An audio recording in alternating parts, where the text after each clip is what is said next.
no Salmo de número 19, onde leremos os versículos 1 ao 4. Salmo de número 19, do versículo 1 ao 4. Eu lerei os versos ímpares, a congregação lerá os versos pares. Salmo 19. Os céus proclamam a glória de Deus e o firmamento anuncia as obras das suas mãos. Um dia discursa a outro dia, uma noite revela conhecimento a outra noite. Não há linguagem, nem há palavras, e deles não se ouve nenhum som. Faz ouvir a sua voz e as suas palavras até os confins do mundo. Aí pôs uma tenda para o sol. Amém. A palavra de nosso Deus clama da excelência da sua criação, e por ele ser um Deus criador, nós devemos adorá-lo. Convido o nosso irmão Vinícius que faça uma oração de adoração ao nosso Deus nesse momento. Graças te damos, Santo Deus, pelas bênçãos, Senhor, derramadas, Senhor, em especial o privilégio maravilhoso de vir à tua casa, de servir, adorar e reconhecer a tua majestade, ó Deus. Santo é o seu nome, ó Pai, que reconhecemos que viemos aqui não pela nossa própria vontade, Senhor, apenas, mas pelo chamado que o Senhor faz, Senhor, da tua igreja, da tua congregação, de se reunir aqui para te servir, te adorar, ó Deus. Iniciamos esse momento de culto, Senhor, assim, conduzido, Senhor, para te adorar, reconhecendo que o Senhor é Deus Santo, Todo-Poderoso, justo, digno de todo louvor, honra, glória e adoração. Nós rogamos, ó Deus, recebe nosso louvor, purifica o nosso coração, e sabemos que as nossas orações, intercessões, nosso louvor e adoração é enviado, Senhor, é feito através do teu Santo Espírito maravilhoso, ó Deus, porque nem orar como convém nós sabemos, ó Deus, mas através dele, Senhor, em nome do seu Filho Jesus, nós temos acesso a ti, Senhor, que não é merecido por nós, mas é dado pela sua maravilhosa graça. Recebe a nossa adoração, pois nós somos os teus servos, Senhor, estamos aqui para fazer a tua vontade, Senhor. Nos usa, Senhor, nos melhora, nos purifica para que o Senhor seja feita a sua vontade, para a sua honra e glória. Em nome de Jesus Cristo, nosso Senhor e Salvador, que vive e reina. Amém. Amém. A esse Rei Sublime cantaremos agora. Hino do Inário Novo Cântico, Rei Sublime, de número 19. Vamos cantar de pé, dia frio. Vamos ficar de pé para nos mantermos acordados. Cantemos com alegria ao Senhor esse belo hino.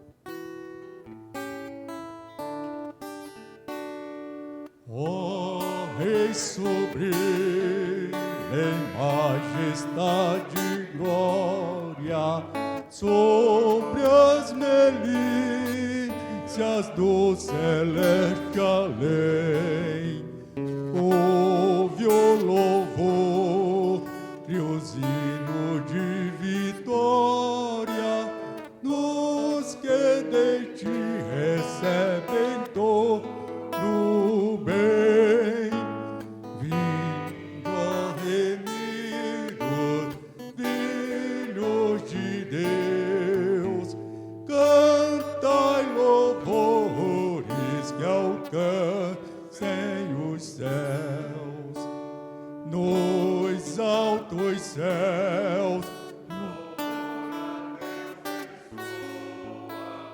de gratidão ao soberano amor, os redimidos com fervor entoam o nome excelso de seu bem feitor. Vinde, ó remidos, filhos de Deus, cantai louvores que alcancem os céus.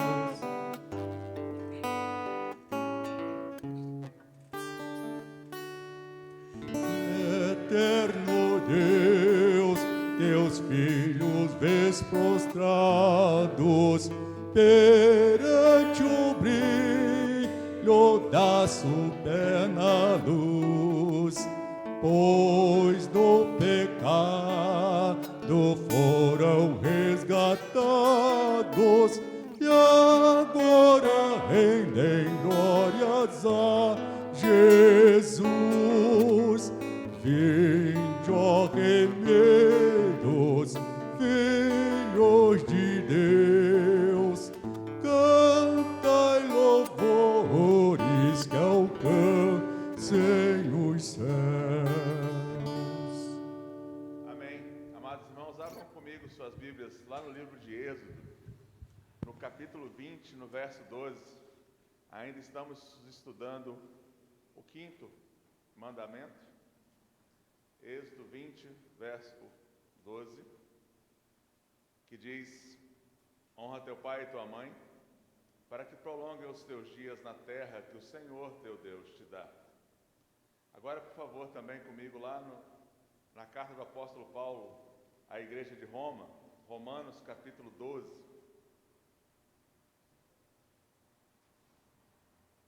Romanos 12, versículos 10, depois do 15 ao 16. Romanos 12, versículo 10. É dito aqui na palavra de Deus: amai-vos cordialmente uns aos outros com amor fraternal, preferindo-vos em honra uns aos outros. Versículo 15 e 16. Alegrai-vos com os que se alegram e chorai com os que choram. Tende o mesmo sentimento uns para com os outros, em lugar de seres orgulhosos, condescendei com quem é humilde, não sejais sábios aos vossos próprios olhos. E Romanos 13, 8 também. A ninguém fiqueis devendo coisa alguma, exceto o amor, com que vos amei uns aos outros, pois quem ama o próximo tem cumprido a lei. Podem se assentar.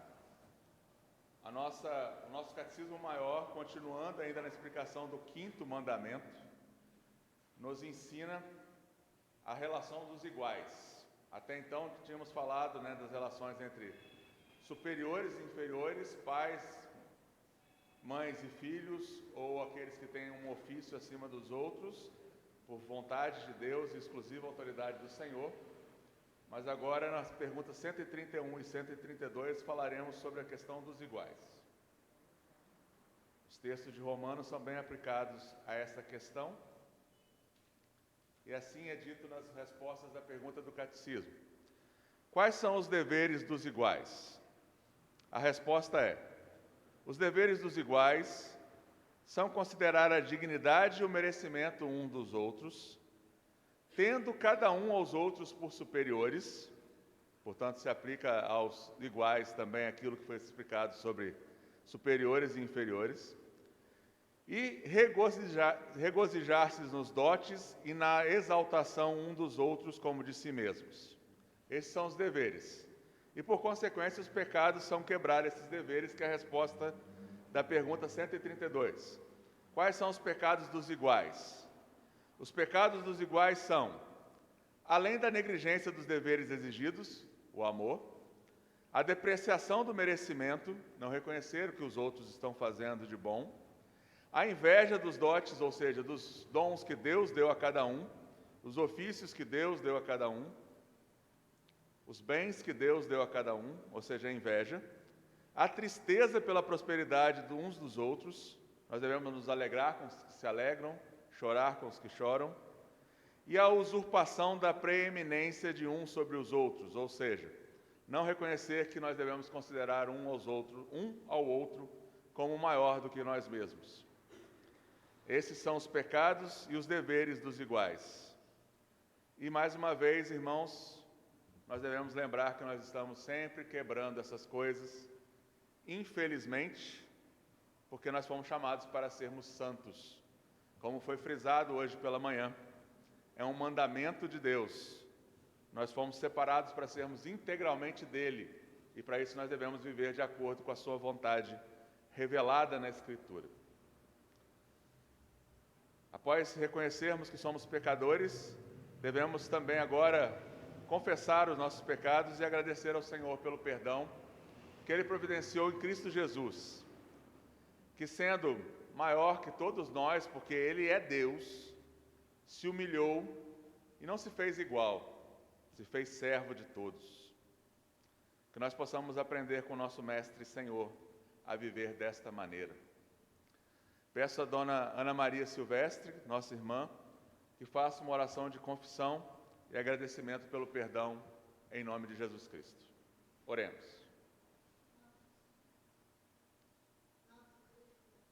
Mais uma vez, na Tua presença, Senhor, nós queremos Te agradecer pelo dia que tivemos, Te agradecer pelo ar que respiramos e Te agradecer por tudo quanto fazes em nossas vidas, pois nada não nos acontece senão a Tua vontade. E agora, Senhor, queremos estar sempre contritos contigo, porque sabemos que só Tu és Deus, o nosso Deus de bondade, o nosso Deus que nos eleva a cada instante e que nos perdoa sempre pelos nossos pecados.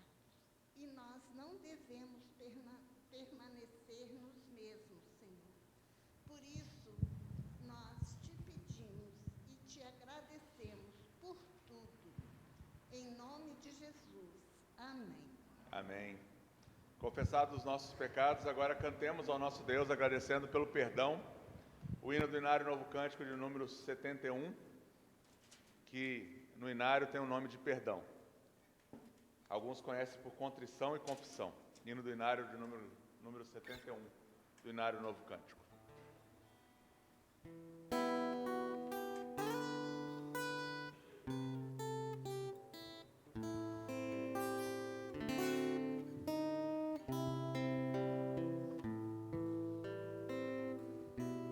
Se sofrimento te causei, ó Deus, ao meu exemplo fraco tropeçou. Eu não andei nos bons caminhos teus, perdão, Senhor. Se foi inútil foi o meu falar, que amor ao meu irmão não demonstrei, ao sofredor eu não quis ajuda, perdão, Senhor.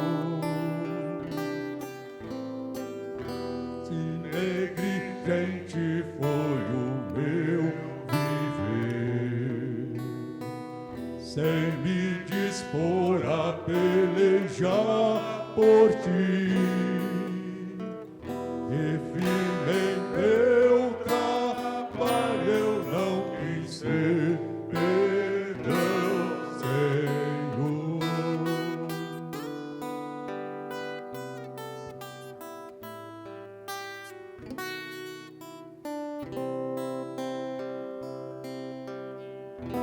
Escuta, ó Deus, a minha oração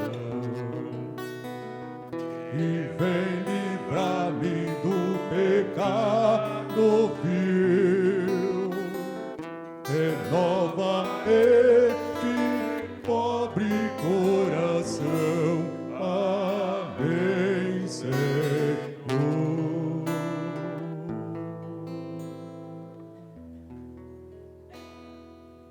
Amém.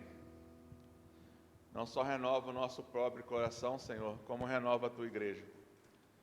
Neste momento agora de oração, de intercessão, trago aos irmãos a tristeza no meu coração de ver quantas igrejas que já foram sérias, hoje estarem totalmente corrompidas com ideias contrárias à Escritura.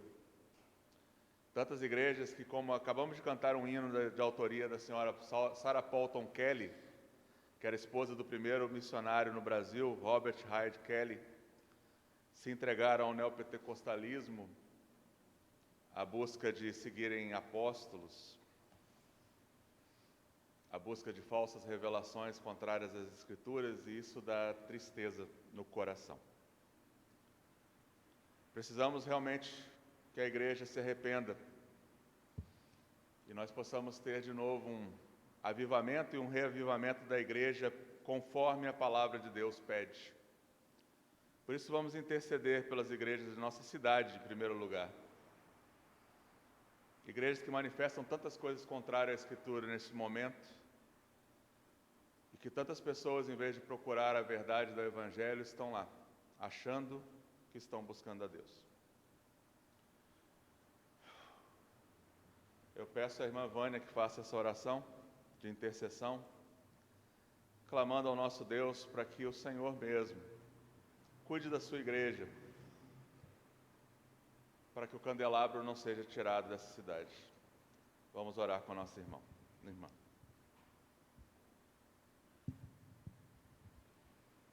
Senhor nosso Deus, nosso Pai amado, nós te agradecemos, Senhor.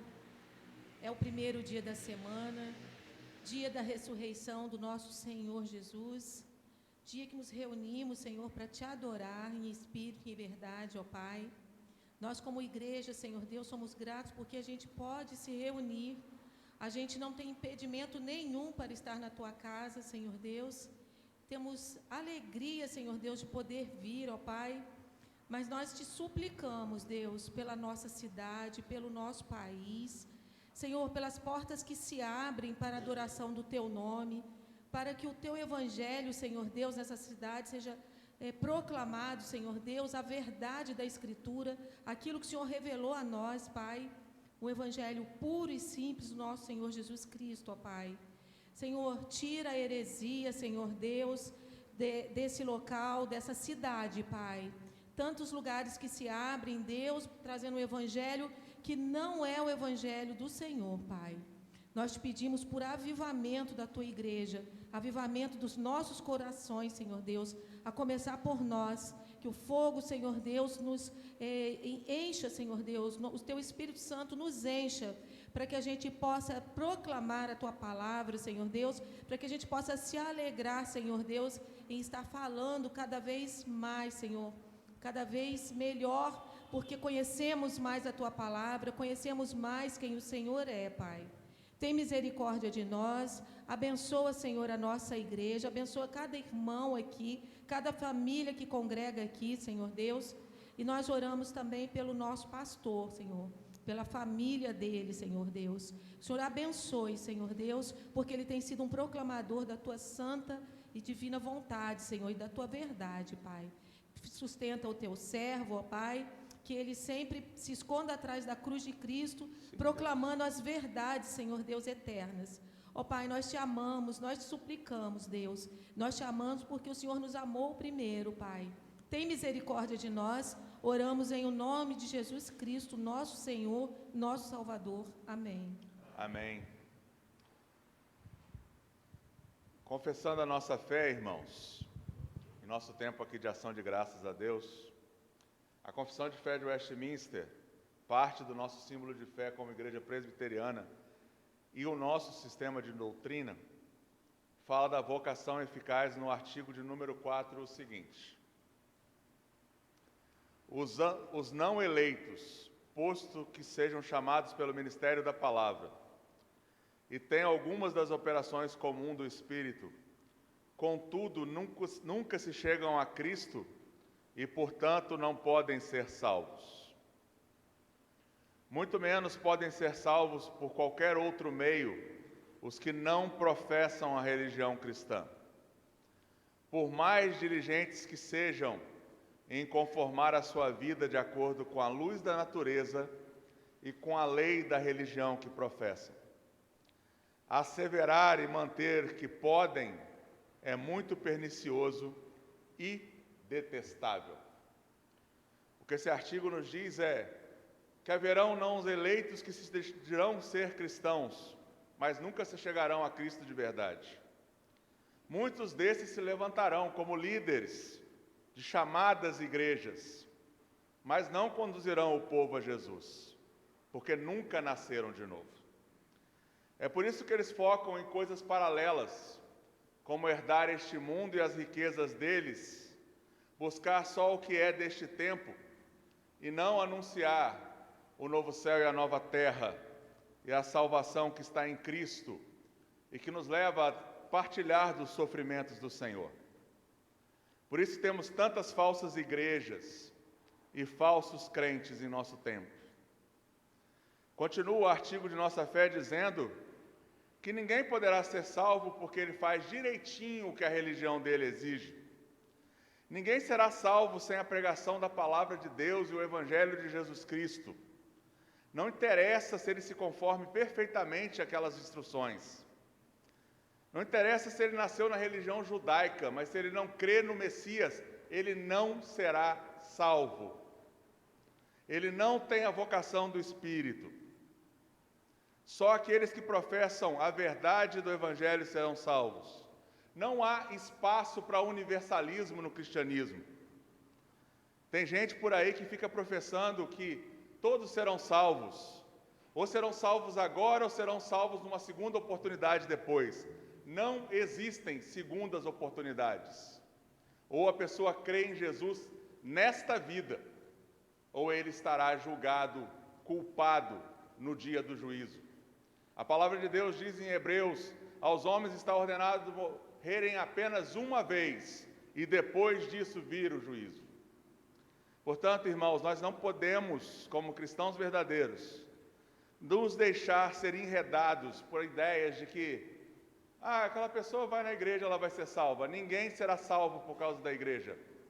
Todos somos salvos por causa de Jesus, pela crença nele, pela fé nos méritos dele. E isso só é possível quando você tem a ação do Espírito Santo te convencendo. Porque a característica do ser humano é querer que os seus méritos sejam reconhecidos. A verdade do Evangelho é: nós precisamos de um substituto. Nós não somos capazes. Quando cremos assim somos salvos. Temos a vocação eficaz e somos de fato justificados, que é o próximo capítulo que continuaremos estudando na próxima semana. Continuemos agora então em ações de graça ao nosso Deus. De novo, vamos ficar de pé, vamos esquentar um pouco do frio, vamos cantar o hino do Inário Novo Cântico Ofertório, o hino de número 60. Lembrando que nós estamos no terceiro domingo do mês, onde nós lembramos mais das nossas ofertas missionárias. Vamos trazer nossos dízimos e ofertas ao Senhor com amor e alegria, para que a obra dele continue se espalhando até os confins da terra.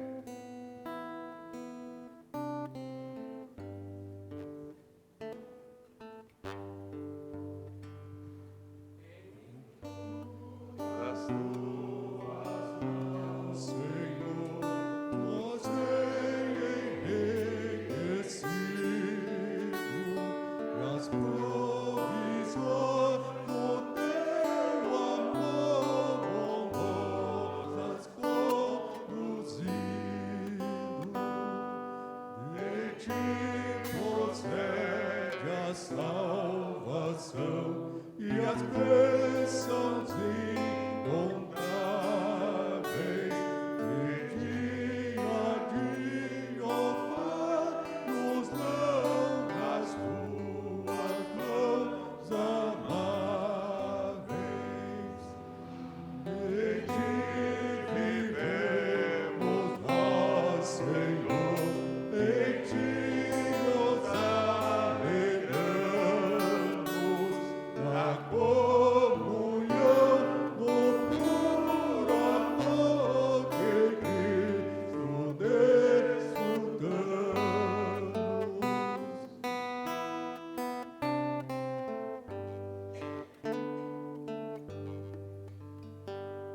Com muito sincero coração, oferta aqui trazemos, recebe como gratidão de quanto a ti devemos.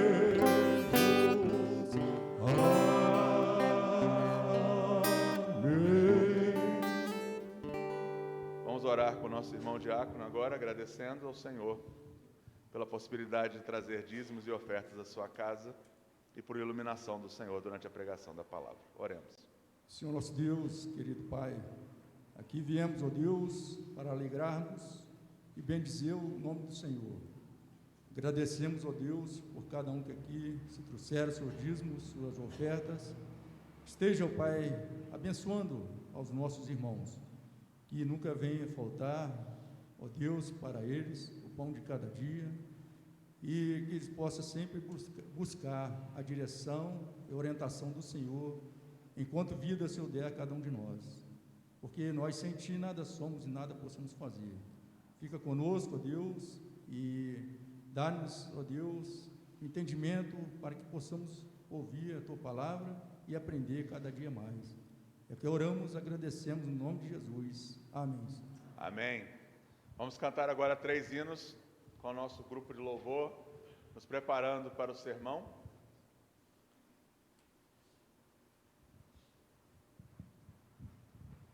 Como nós estávamos lembrando dos nossos missionários, eu peço aos irmãos que lembrem da pequena Sol em oração, que ela está muito adoentada lá no Iraque.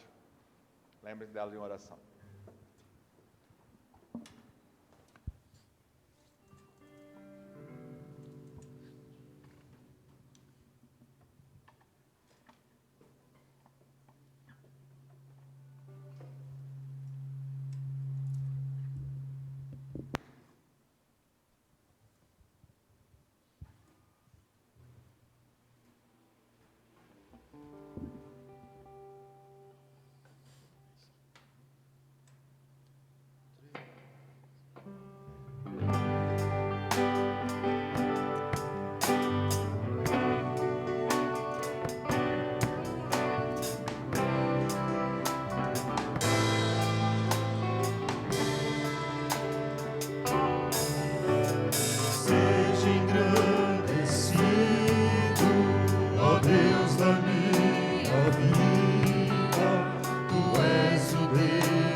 Deus maior que o nosso Deus.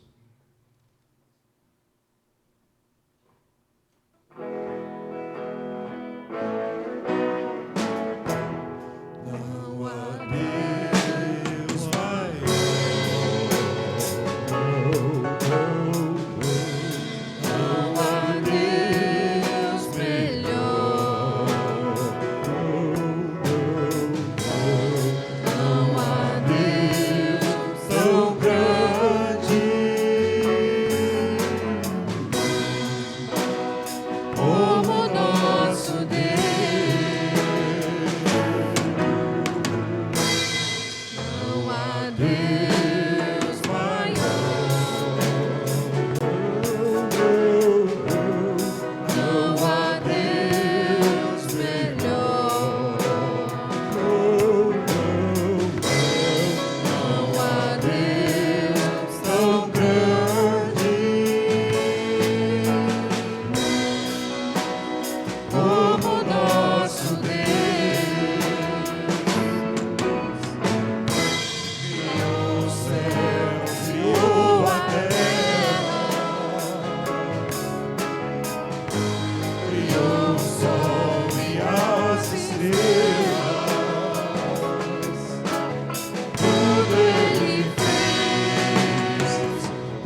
Nosso Deus é soberano.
Glória ao nosso Deus.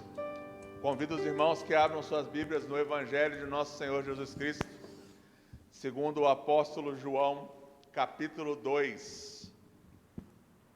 Será lido do versículo 1 ao 11. Evangelho de nosso Senhor e Salvador Jesus Cristo, capítulo 2, dos versículos 1 ao 11.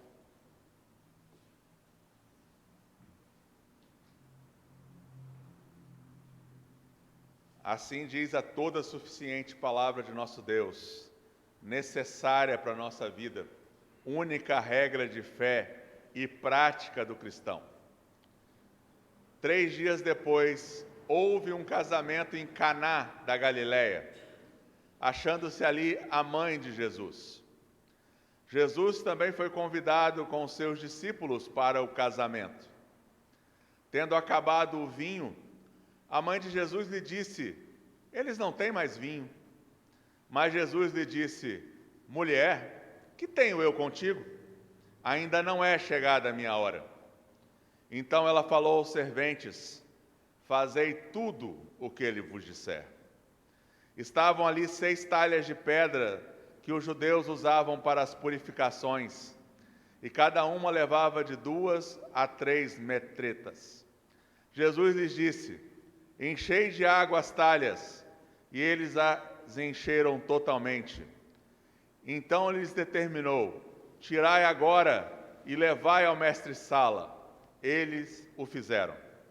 Tendo o mestre-sala provado a água transformada em vinho, não sabendo de onde viera, se bem que o sabiam os serventes que haviam tirado a água, chamou o noivo e lhe disse: todos costumam pôr primeiro o bom vinho, e quando já beberam fartamente, servem o vinho inferior. Tu, porém, guardastes o bom vinho até agora. Com isso, Jesus deu princípio aos seus sinais em Caná da Galileia, manifestou a sua glória, e os seus discípulos creram nele. Podem se assentar, irmãos. Amado Senhor, nosso Deus bendito, obrigado por termos a Tua palavra, Senhor, registrada para nós. Obrigada por esse Evangelho, Senhor, que, harmonizado com os demais, nos dá a noção do ministério de nosso Senhor e Salvador e de cada detalhe desse ministério. Obrigado, Senhor Deus, porque nós temos a palavra do Senhor traduzida em nossa língua, disponível em nossas mãos. Ao toque do celular, em algum aplicativo que tenha a Bíblia, Senhor. Obrigado, Senhor, que não nos falta oportunidades de nos debruçarmos sobre a Escritura para aprender mais de Ti e da Tua revelação, como era pretendido pelo Senhor mesmo, ao nos dar a palavra escrita. Que o Senhor abençoe o Teu povo na pregação da Tua palavra, para que entenda cada vez mais de Ti e Te adore com o coração inteiro para o Senhor, que é o verdadeiro sentido de santidade. É o que te pedimos no nome de Jesus. Amém. Irmãos, nós continuamos então a harmonia dos evangelhos e nós temos aqui o primeiro sinal executado por nosso Senhor e Salvador Jesus Cristo.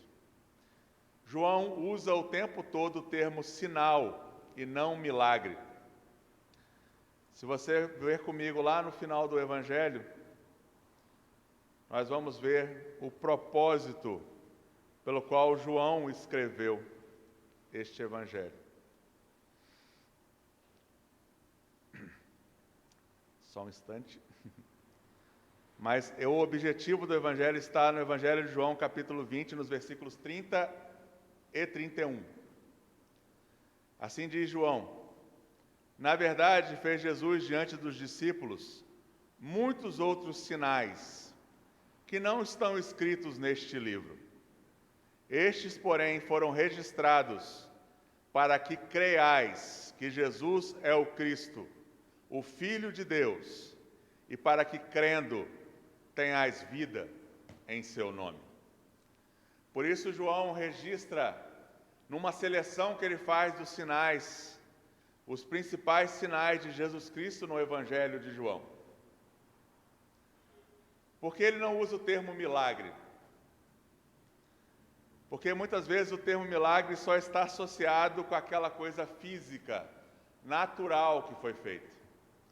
Muitas vezes a pessoa só busca o Senhor do milagre, porque ele quer o milagre, mas não quer o milagre de ter o Senhor. E o propósito de João é exatamente este milagre. Que você, ao ouvir e ler a Escritura, você creia no Filho de Deus. É o sinal que importa, porque ele mostra além do milagre que acabou de ser feito. E o tema dessa minha mensagem é por que o primeiro milagre ou sinal de Jesus foi em um casamento. Por que Jesus executou este milagre em um casamento?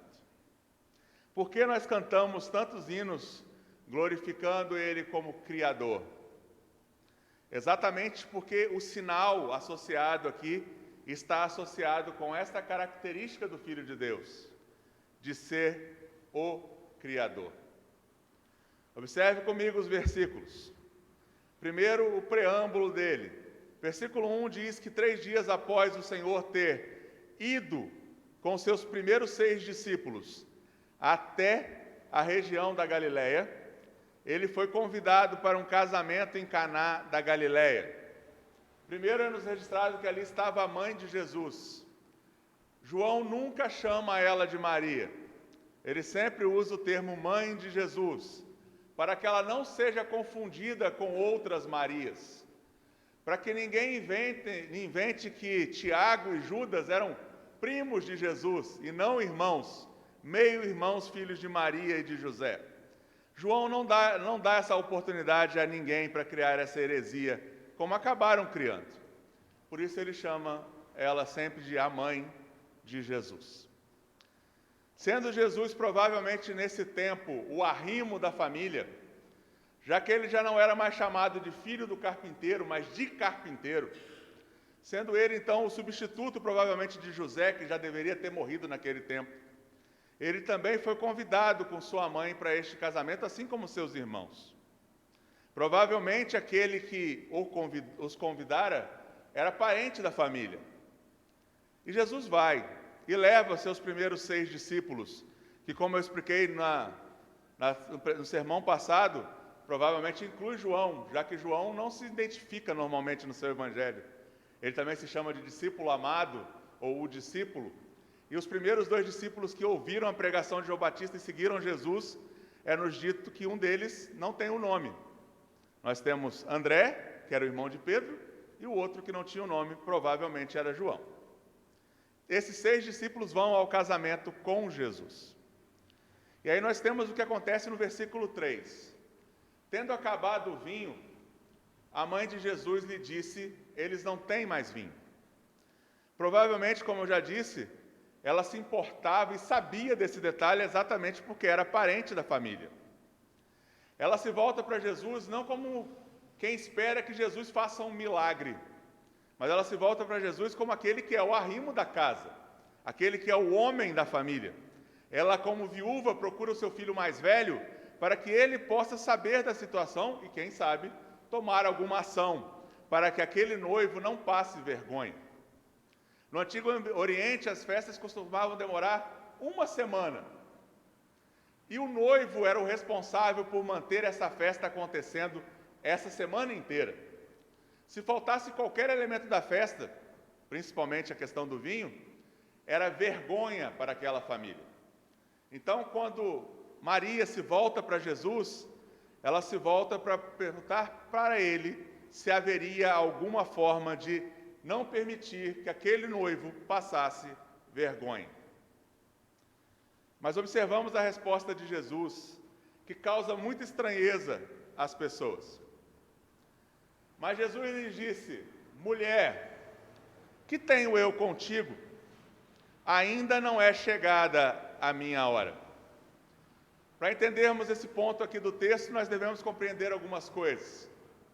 Jesus já não atuava mais como arrimo da família, porque ele tinha assumido o seu ministério sagrado. Ele já não era mais o filhinho que estava na casa dos seus pais. Ele era alguém que tinha uma missão dada por Deus, que era prioritária. Ele não aceitaria que o parentesco entre ele e Maria interferisse no seu ministério. Por isso ele dá uma resposta que é uma resposta educada, mas também de repreensão. Quando ele chama de mulher a sua mãe, ele não está sendo indelicado com ela. Era a mesma coisa que eu fiz com a dona Ana Maria quando eu a chamei. Eu não chamei de Ana Maria, eu chamei de Dona Ana Maria. É como se ele estivesse tratando ela com respeito. Minha senhora, não mais a minha mãe, que me pede alguma coisa, eu atendo como filho, mas sim alguém que precisa pedir a mim como salvador que sou. É isso que Jesus está fazendo aqui. Por isso ele fala, minha senhora. Só não é uma boa tradução, por exemplo, para o inglês, porque existem alguns lugares que os filhinhos chamam a mãe de minha senhora. Por isso que eles não usam esse texto, que eles põem mulher. Mas sempre o objetivo aqui, e também lá na cruz, é mostrar que agora ela está em uma relação com ele de salvador e alguém que precisa ser salvo. Não mais na relação de parentesco. Por isso ele diz, mulher, que tenho eu contigo? Você está querendo me forçar a fazer alguma coisa que talvez não seja a minha hora de fazê-la? Por isso ele diz, ainda não é chegada a minha hora. Mas por que ele faz o milagre logo depois? Ele está dizendo que não é chegada a hora dele fazer milagres ou sinais? É isso que ele está dizendo? Não. Todas as vezes que você lê o Evangelho de João e estiver falando a questão de é chegada a minha hora, ele está falando da hora da sua glorificação. No momento que ele é entregue à cruz e morre por nós e depois ressuscita. Cristo responde de uma maneira enigmática para a própria Maria, que vem acompanhando tudo que vem acontecendo na vida dele desde o ventre, obviamente, que sendo filho de Deus, ela também não entendeu o que ele quis responder, ainda não é chegada a minha hora. Portanto, Cristo não atende ao pedido de sua mãe e diz a esta mulher que ainda não é a hora do seu ministério levar até o seu final, que é a cruz e a ressurreição. Ela teve uma reação aqui, Maria. Ela acreditou que, sendo mãe de Jesus, poderia falar para ele e ele resolveria a situação. Ela acreditava que tinha alguma influência sobre ele e ele poderia fazer aquilo que ela pedia. Contudo, Jesus mostra claramente que não é assim. E mais uma vez ele mostra no Evangelho uma heresia que uma falsa igreja cristã diz por aí. Pede para a mãe que o filho atende. Isso não é bíblico, nunca será. Não há medianeira, não há mediatriz. O Senhor não ouve a intercessão de outros que precisam dele, no sentido de que ele fará, porque nós pedimos para uma outra pessoa para pedir para o Senhor. Como eu ensinei mais cedo aqui, durante a nossa escola dominical, todos nós temos o sacerdócio e a intercessão direta através do nome de Jesus Cristo. Ninguém de nós precisa ir a alguém para que alguém faça esse papel por nós. Então Jesus rejeita isso aqui ainda no ministério, no início de seu ministério, diante de Maria, nivelando todos os seres humanos na necessidade de um Salvador e Redentor. Contudo, observe o versículo 5. Maria não vai questionar Jesus. Maria não vai tentar novamente. Maria não insiste em ficar falando com Jesus usando a sua posição de mãe. Ela se volta aos serventes e diz, fazei tudo o que ele vos disser. Ela se coloca na posição de uma crente, a posição de quem acredita que o Senhor Jesus fará por quem ele é. E por isso, ela se volta aos serventes e fala para eles, se coloquem à disposição de Cristo, e o que ele falar para fazer, façam. E assim ela se demonstra a nós, a nossa posição que devemos ter como crentes. Tudo que o Senhor fala na Escritura, meus irmãos, é para que eu e você possamos fazer, viver de acordo com a vontade dele. E o milagre continua, o sinal continua, e agora nós temos um outro desdobramento do sinal. O primeiro desdobramento é, as nossas relações de parentesco não podem influenciar no ministério sagrado e muito menos influenciar ao Senhor a fazer aquilo que queremos. Antes, porém, devemos ser humildes e fazer tudo o que Ele nos disser. Já no versículo 6, nós vemos como as coisas procederam. Estavam ali 6 talhas de pedras que os judeus usavam para as purificações, e cada uma levava de 2 a 3 metretas. Essa medida não é uma medida muito exata, mas é uma medida em torno de 100 litros por cada talha. Portanto, nós estamos falando de 600 litros de água. Essa água representava todo o processo de purificação do Antigo Testamento. Quando alguém chegava na festa de noivado, ele precisava lavar suas mãos. Ele precisava se purificar para poder comer na festa. Os pratos e outros objetos precisavam ser purificados com essa água para que estivessem ritualmente limpos. Então, essas talhas com águas representavam a antiga aliança e as purificações que eram feitas através da água, conforme aquilo que foi instruído por Moisés no Pentateuco ao povo judeu. Aqui temos um sinal claro. A antiga aliança seria substituída pela nova aliança, e é isso que Cristo mostra a partir do versículo 7. Jesus lhes ordenou que enchesse de água as talhas, e eles encheram totalmente, até em cima, representando que o ministério de purificação levítico estava concluído até o topo, estava terminando ali a necessidade de rituais para a purificação. No versículo 8 ele determina: tire agora daquela água que foi colocada ali e levai ao mestre-sala. E eles assim o fizeram, como crentes. Eles não questionaram: vou levar a água para o mestre-sala, o que adianta? A gente precisa de vinho. Eles não questionaram Cristo como crentes que eram. E mais uma vez tem um ensino para mim e para você. Nós não devemos questionar nenhuma das ordens de Deus, de acordo com a palavra. O mestre-sala aqui representado era alguém que era responsável pelos provimentos da festa. Era um mordomo ou talvez algum parente que pudesse cuidar das coisas para o noivo. E nós vemos que no verso 9, esse mestre-sala, tendo provado a água transformada em vinho, não sabendo de onde viera, se bem que o sabiam os serventes que haviam tirado a água, chamou o noivo e lhe disse: todos costumam pôr primeiro o bom vinho, e quando já beberam fartamente, servem o inferior. Tu, porém, guardaste o bom vinho até agora. Com este sinal, Cristo mostra que Ele é Senhor da criação. Transformar água em vinho não é um processo que qualquer um de nós aqui possa fazer. Adalto Lourenço, em uma das pregações dele sobre este sinal, ele diz que era necessário o poder que cria o universo para poder fazer a transformação da água em vinho. Só Cristo poderia tê-lo feito, e Ele o fez. Isso também nos leva a rememorar um outro milagre do Senhor no Antigo Testamento, onde Ele transformou as águas do Nilo em sangue. O vinho aqui, como também foi pregado hoje pela manhã na pregação sobre Melquisedeque e Abrão, era um dos sinais da nova aliança, do novo sacerdócio em Cristo Jesus, que é o pão e o vinho. Quando ele apresenta o vinho aqui, ele está apresentando já o ministério da nova aliança em substituição ao ministério levítico, o ministério de acordo com a ordem de Melquisedeque, como o Salmo 110, versículo 4 diz, que o próprio Deus jurou que para sempre ele seria sacerdote segundo a ordem de Melquisedeque.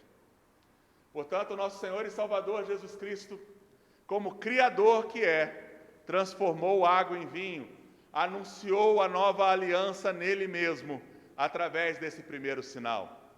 Foi muito mais do que suprir a necessidade do noivo, apesar de ter atendido isso. Mas até nisso há um sinal também.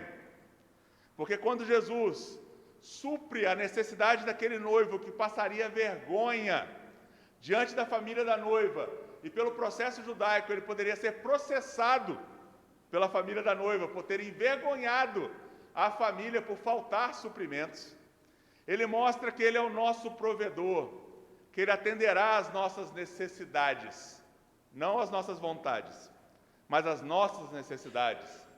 Mas também aponta para uma outra coisa: ele é o verdadeiro noivo que é prometido ao seu povo.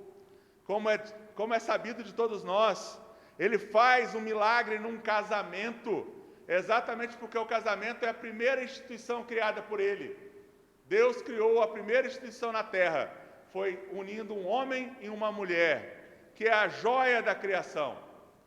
E como o casamento representa o casamento de Cristo e a igreja, este primeiro sinal também mostra que Ele suprirá, como o noivo verdadeiro, as necessidades de sua noiva, que somos nós. Nós vemos então que quando é dito pelo mestre Sala que o bom vinho estava sendo servido em lugar do inferior no final da festa, isso apresenta que o verdadeiro vinho da vida, que é Cristo Jesus, que nos traz alegria verdadeira no coração, é servido após todo aquele tempo que foi necessário que a aliança levítica estivesse levantada sobre o povo, até que a nova aliança em Cristo Jesus fosse declarada. Aqui, quando vocês veem no versículo 10, e quando já beberam fartamente, é porque o mestre Sala está falando do pecado da embriaguez. Então era costume nas festas antigas que se desse bom vinho, depois um vinho inferior, porque as pessoas já estavam bêbadas. Nunca é o propósito de ninguém se embebedar, conforme ensinado na Escritura. Mas aqui ele mostra que ele dá o bom vinho até agora.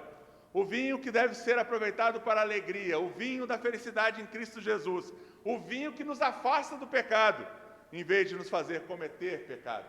O vinho que partilhamos na mesa, lembrando do sacrifício do Senhor, até que Ele venha.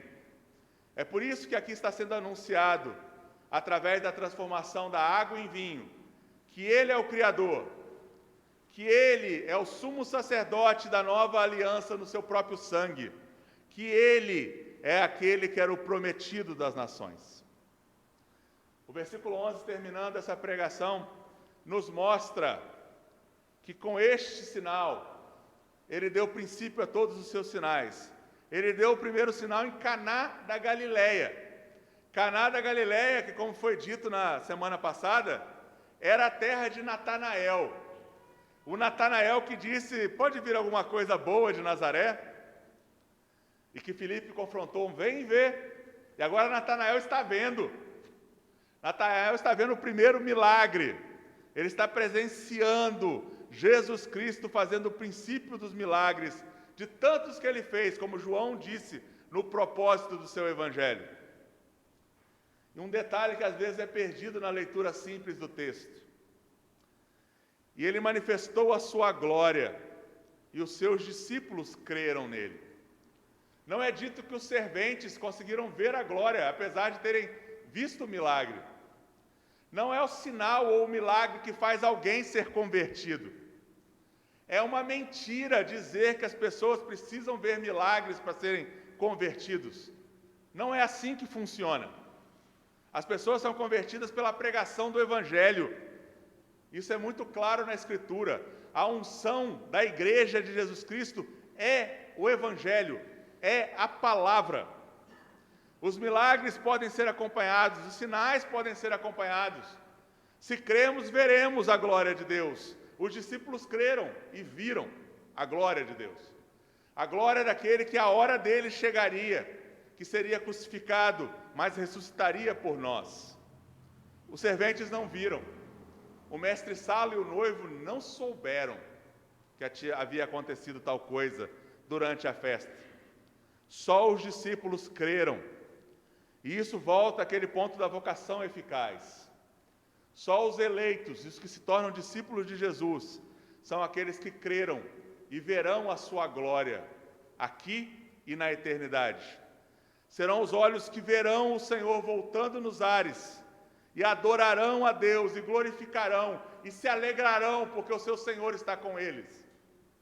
Aqueles que não veem esta glória, a glória da nova aliança, a glória do novo sacerdócio, a glória que entende Jesus como Criador de todas as coisas e que se rende à adoração a Ele, infelizmente, só pode aproveitar hoje das bênçãos materiais, que terminarão no dia do juízo, para aqueles que não crerem.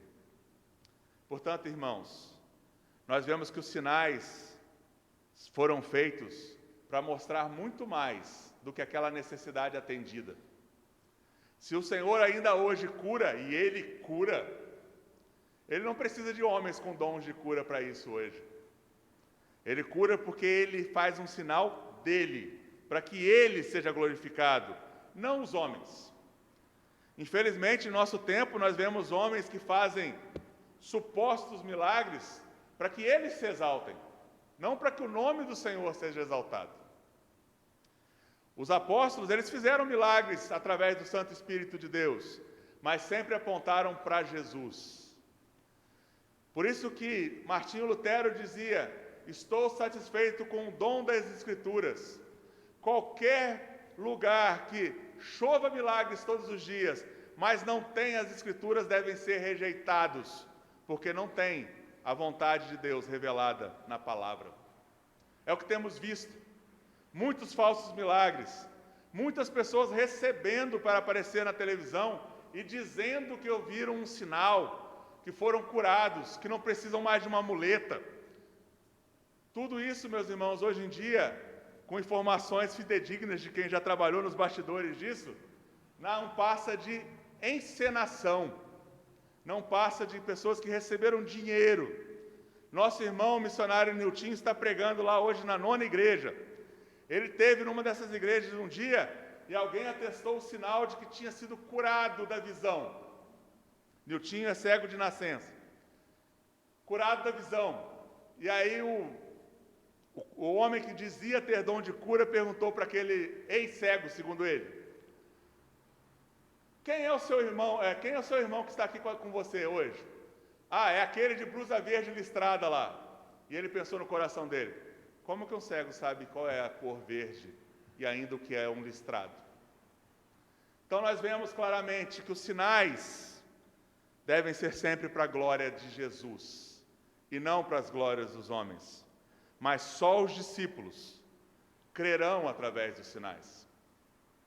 Muitos falsos convertidos, como nós lemos ali na Vocação Eficaz, capítulo 10, artigo 4, irão atrás dessas coisas, encherão lugares por causa disso, mas só os discípulos, mesmo sem ver sinais, crerão. Porque foi isso que Jesus disse para Tomé depois de ressuscitado: porque me viste, creste? Mais bem-aventurados são aqueles que não viram e creram. O Senhor mesmo disse que mais bem-aventurados somos nós, que não precisamos ver sinais, mas sabemos que Ele é Criador, sumo sacerdote da nova aliança do seu sangue, e voltará para estar conosco para sempre. Que Deus abençoe vocês na firmeza da fé, que não precisa ver para crer, mas crer para ver. Fazemos agora uma oração final, oraremos juntos a oração do Senhor que Ele ensinou aos seus discípulos e depois cantaremos o tríplice amém. Vamos ficar de pé para fazer essa oração final, que é a oração conhecida como Pai Nosso. Como eu ensinei na outra semana, é Pai Nosso que estais nos céus, seja feita a sua vontade assim na terra como no céu. Aqui é no singular, porque está falando de onde o Senhor reina perfeitamente, que é o céu. Então vamos orar. Pai nosso que estais nos céus, santificado seja o teu nome. Venha o teu reino, seja feita a tua vontade, assim na terra como no céu. O pão nosso de cada dia nos dai hoje. Perdoe as nossas dívidas, assim como nós perdoamos os nossos devedores. E não nos deixes cair em tentação, mas livra-nos do mal, pois teu o reino, o poder e a glória para sempre. Amém.